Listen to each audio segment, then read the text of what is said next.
Pasaron unos días y yo llego a mi casa con mi mochila, súper contenta porque era un puto genio, ¿sabes? Claro. Y de repente están mis padres sentados y me dice mi padre, ¿te puedes venir a sentar un momento? Y le digo, sí, claro. Dice, hija, han salido los resultados del test y nos han llamado las profesoras.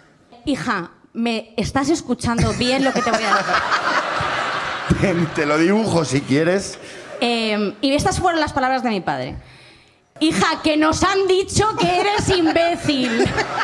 Parece mentira, como en una situación como puede ser la actual, en la cual encontramos un montón de proyectos de podcast, con gente supuestamente muy relevante en el mundo de las redes sociales, y con estructuras o una producción elaboradísima, un proyecto como el de La Ruina llega en directo a miles de personas y en YouTube a millones.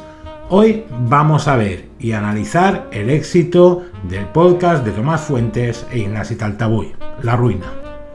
La Ruina toma una estructura muy sencilla pero a la vez muy efectiva. Y es que seguramente todos vosotros, si incluso no habéis querido participar en el mismo todavía o no habéis tenido oportunidad, seguro que tenéis alguna anécdota, alguna historia que contéis en cenas, que contéis en reuniones de amigos, que seguramente contáis cada año en la misma reunión y que incluso habéis ido retocando con el tiempo.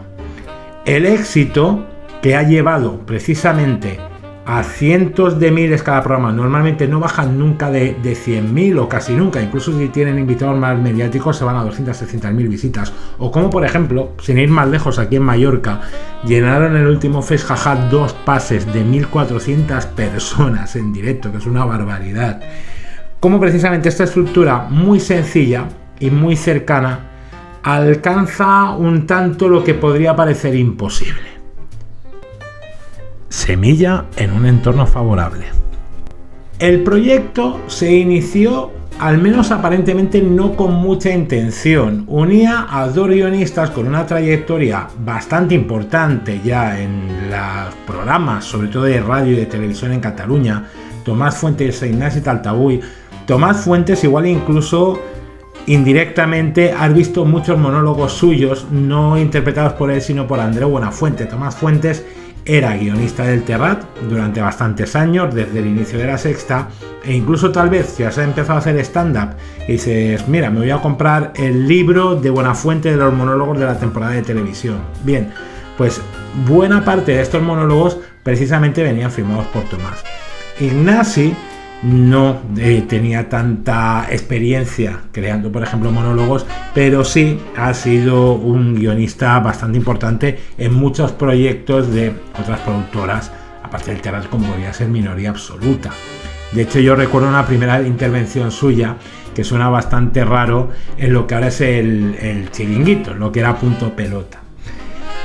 A partir de ahí generan, repito, un proyecto que tiene un caldo de cultivo, y este sería el primer, creo, punto importante, que es la librería La Llama Store, que ha cambiado de local recientemente, hace bastante poco, pero que en su principio en el barrio de Sant Antoni, aparte de ser la primera librería especializada en comedia de España y prácticamente de Europa, tenía una trastienda en la cual de tanto en cuanto pues programaba open mics, programaba algún show de monólogos, presentaciones de libros y demás. Pues este demás, entre otros, fue las primeras grabaciones que podéis ver en el canal de La Ruina.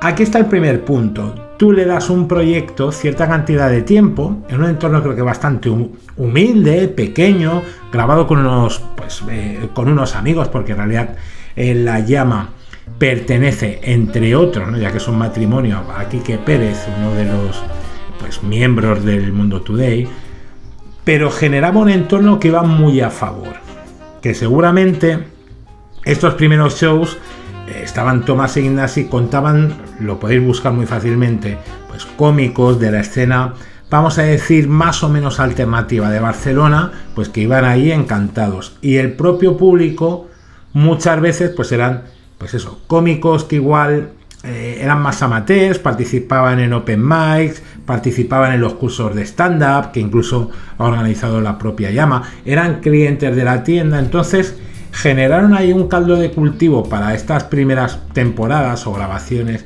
que era muy positivo, que se prestaba, que había una complicidad o cierta comunión y cierta implicación incluso del público, que seguramente tú intentas hacer un proyecto de este tipo en una sala de cualquier provincia de España y lógicamente la respuesta va a ser muy difícil, que de salida sea tan buena no solo en número de espectadores, porque creo que al principio no cobraban entrada, sino de complicidad.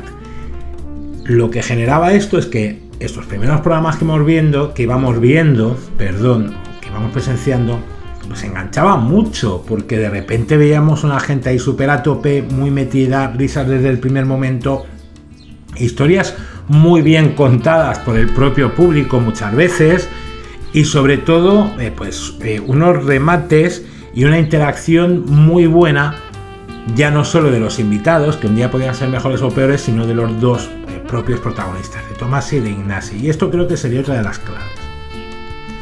Pilares del éxito, Tomás e Ignasi. Y aquí vamos con uno de estos puntos. Lógicamente, una de las claves son Tomás Fuentes e Ignasi.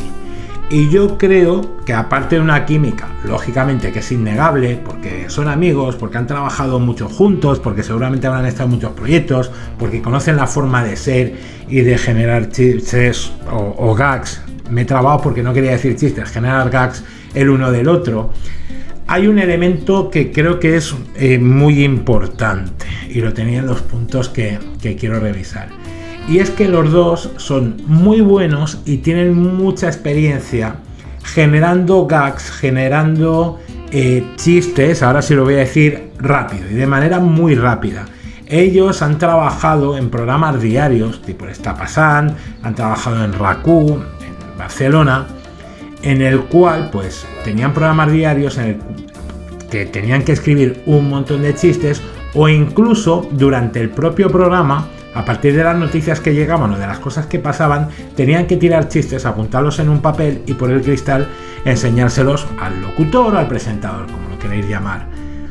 Esto hace que tengamos dos personas que sean muy rápidas, que en el momento en el que vean algo que esté contando la persona del público que suba a contar su ruina, pues seguramente pueden tirar al momento un chiste, una interacción, aunque ya sepan más o menos lo que funciona, que va a ir muy bien.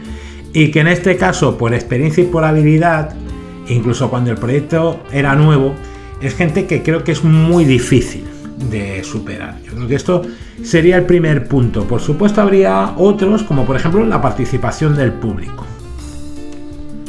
La magia del público, historias y catarsis colectiva. Este es otro de los elementos. Primero, porque si tú lo que haces es tener gente que cada semana es distinta, tanto invitado como público, que viene a contar sus cosas a una escala mucho más grande, pues el contenido, no voy a decir que sea infinito, pero casi.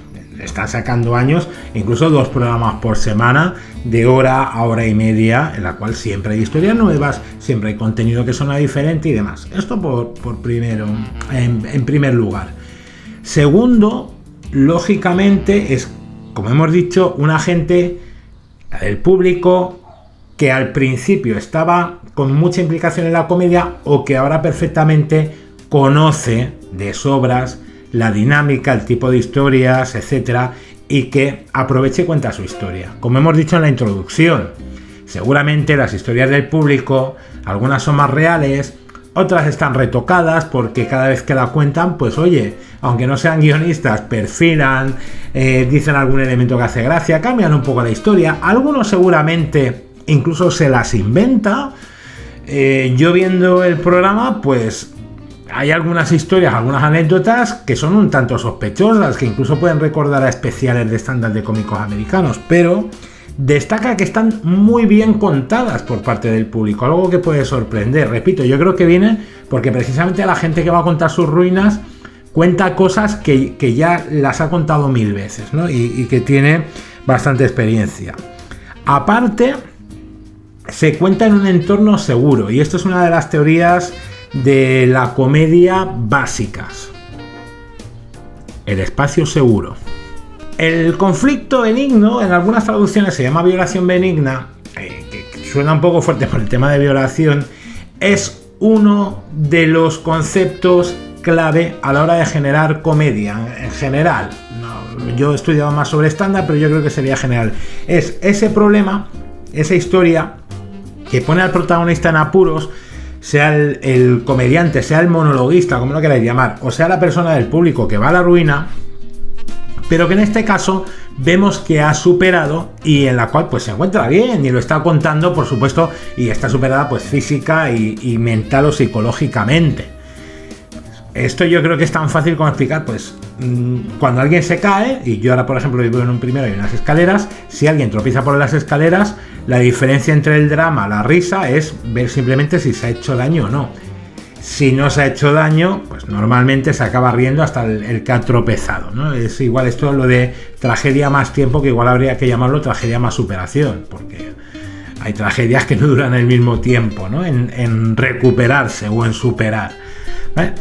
A partir de ahí, repito, tenemos historias como muy bien contadas y que además da cierta capacidad o cierto elemento de espontaneidad. No sabes, no está preparado, no sabes qué persona del público va a salir. Estamos hablando, yo comentaba en la introducción, en Mallorca públicos de más de 1000 personas, seguramente decenas, centenares de personas ha dejado su nombre en un papel que luego sale de una manera, repito, más o menos aleatoria. Igual no era tan aleatorio cuando había 30 y había 10 personas que se habían ofrecido, que incluso igual conocían personalmente. Pero esa espontaneidad, tal y como decíamos en el vídeo anterior de Juan Dávila, Gal del Varas, que lo tienes por aquí, también potencia mucho la tensión cómica, precisamente, que es otro de los elementos que genera comedia y genera risa. Eso sería otro de los elementos hablando por parte del público. También podríamos hablar, por ejemplo, de los invitados. El factor invitado, amplificando el alcance. Otro de los elementos muy interesantes, aunque yo creo que incluso a fecha de hoy tampoco necesitarían tanto y no pasaría nada, es contar con gente que puede ser menos o más contrastada, depende del programa o de la edición que va de invitada. En algunos casos, repito, pues como ha ido recientemente el Gran Wyoming, en una ocasión se juntaron Berto Romero y Andreu Buenafuente. Por supuesto que va a generar programas con muchas más visualizaciones y que harán que gente se enganche o se reenganche. Yo me ha pasado que he tenido épocas de ver La Ruina cada semana, luego de repente pues unos meses me descuelgo y luego lo vuelvo a retomar o veo los anteriores según el invitado que me interesa, etcétera. Este es un tema que por supuesto yo creo que es bastante obvio y que no hace falta explicar mucho, pero yo creo que de aquí el elemento que hay que destacar por la parte de los invitados es su implicación, es como ellos empiezan contando precisamente su mini ruina y tampoco tienen vergüenza y saben que no se juegan su caché ni su marca personal, como gusta decir ahora, contando una tontería o algo que les haya pasado. E incluso es curioso ver cómo hay gente que repite muchísimas veces, Iggy Rubín, Younes Chaib, por ejemplo, de Mallorca, gente que hemos visto incluso Andrés Fangol, Ana López, que son cómicos de Barcelona y que ya han estado varias veces, como incluso pues han contado a veces hasta lo que les ha pasado el mismo día de camino, pero lo han contado muy bien y repito, ya dando pie, ya dando una entrada a este juego que es, oye, yo cuento mi mierda, pero estoy bien, ¿no? La sinergia online y en vivo. Esto yo creo que es muy fácil de explicar y para mí es otro de los puntos de un exitazo. Es que yo creo que tú ves La Ruina y en el target en el que está, que puede ser parecido realmente a lo del crowdwork que hablábamos la semana pasada, pero tiene otros toques. No sé si decir un punto, igual la palabra no es más elegante, pero igual más inteligente o menos crudo, en el cual hacen ganas de estar y de ir, que seguramente esto ha sido uno de los elementos de ver cómo este show se empezaba grabando solo en Barcelona, repito, en Sant Antoni, si no voy mal, me corregís en comentarios si no, y cómo la gente seguramente lo veía, se empezaba a enganchar, pues por ejemplo llegaba un día Berto Romero y alcanzaba mucha más visibilidad, y tú ves este podcast y dices, pues yo quiero participar. Cuando viva pues una persona en Mallorca, y pues cuando vengan a Mallorca yo quiero ir y yo quiero dejar mi papelito, contar mi historia, y además voy a llevar a mis 4 amigos a ver si salgo, o directamente porque los recomiendo porque les mola mucho. Esto funciona muy bien. Aparte, creo que tiene un elemento muy claro que hace que funcione bien en YouTube. El contenido en TikTok, en Instagram o el contenido de Shorts es mucho más directo y tiene mucha más pegada. Curiosamente, este storytelling que tiene La Ruina, estos momentos, y que igual hay alguien que cuenta una historia y mola más y hay otra que es más flojilla, ayuda mucho a la forma en la cual se consume YouTube, que muchas veces no es prestando una atención plena al vídeo, sino simplemente teniéndolo como acompañamiento. Igual alguno incluso se lo descarga en audio, en iVoox, yo que sé, en Spotify, etcétera. Pero sí que probablemente también hace que sume muchos minutos de visualización y acabe generando vínculo, porque aparte, aunque esté grabado en vídeo, es cierto que es un podcast que tú te lo puedes poner, puedes ir oyendo mientras haces otras cosas, algo así porque tengo el portátil aquí, alguna vez me habéis visto girarme, y tú lo vas escuchando y hay momentos que igual de repente algo te llama la atención, pues porque es alguien que trabaja de lo mismo que tú, o coincide que igual hasta lo conoces personalmente, o un programa que el invitado te gusta mucho y otro igual no tanto, y igual en algunos momentos prestas más atención y en otras menos, pero claro, todo eso acaba sumando horas de visualización, que no es el tema de hoy ni mucho menos, pero esto a YouTube le gusta mucho y hace que este programa o cualquier otro se posicione muy bien. Lecciones aprendidas y conclusión. Yo creo que hay varias. Primero, la universalidad del fracaso, de las cosas que salen mal, de los problemas que tenemos, que es algo que está en cualquier persona a pie de calle y que cada uno, aunque suene muy místico, tiene su historia que la puede contar, y de hecho la puede contar muy bien. Segundo, la interacción del público. El público se convierte en el creador de contenido. Insisto que ahí sigue habiendo mucho mérito, sobre todo de Tomás y de Ignasi. Por mucho que digan que igual ellos lo que hacen no es trabajar, porque viene el público y cuenta sus cosas.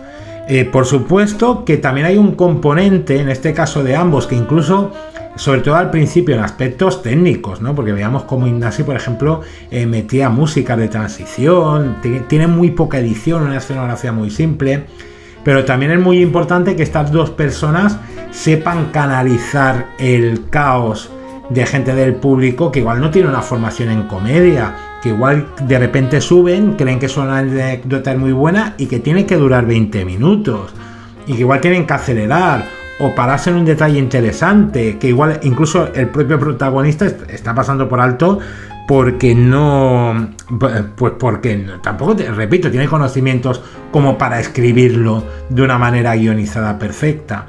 Esta canalización, y yo creo que el último elemento, estaba repasando por si no me dejo ninguno, que no, es que ha crecido muchísimo. Repito, ha pasado de una entrada gratuita de 30 a 40 personas en la trastienda de una librería a llenar teatro de más de 1000 personas, pero no tenemos la sensación de que el proyecto haya cambiado ni se les haya ido la castaña. Sigue siendo lo mismo, con mucha más gente. Ellos mismos en entrevista dicen que mantienen la esencia cutre. Yo estoy totalmente de acuerdo. Hubo un proyecto en televisión, creo que en el circuito catalán de Radio Televisión Española, también lo mismo, corregidme en comentarios si he dicho mal, que se planteó de una manera más bonita, con un plató, incluso pues con maquillaje, iluminación, y no gustó, no fue lo mismo. Por lo tanto, yo creo que hay también el saber crecer, el saber incluso trabajar con una productora grande, que creo que es MPC, si no voy mal, llegar a festivales, pero al final tú estás viendo La Ruina, tú estás viendo a lo grande, lo mismo que hace, si no voy mal, unos 6 años, veías pues directamente en la trastienda de La Llama. Así que lo dicho, me he pasado un poquillo de tiempo, yo creo que valía la pena. Si quieres y te ha gustado este contenido, has llegado hasta aquí, te parece entretenido, te parece útil, por favor, déjalo en comentarios, dale a like, síguenos, compártelo, porque es una manera experimental que yo, haciendo otras cosas que es estándar, pues quiero generar un contenido un poco diferente, más largo, más tranquilo, que no sea estar machacando con chistes ahí todo el rato, y que si os ha gustado, pues me gustaría, pues por ejemplo, que contéis qué programas os gustaron más de La Ruina, qué otros podcasts, qué otros programas, por ejemplo, yo estaba pensando hoy mismo en La Vida Moderna, queréis que queramos hablar, o de qué otros cómicos. Siempre pues trabajando como has visto en estos dos vídeos, que por supuesto, repito, lo he puesto antes, lo tenéis en las tarjetas, podéis ir al vídeo anterior, y que sobre todo lo que más nos ayudáis es llegando hasta el final de este vídeo, que han sido 20 minutos. Por lo tanto, no os doy más la turra. Muchísimas gracias, nos vemos en el siguiente vídeo.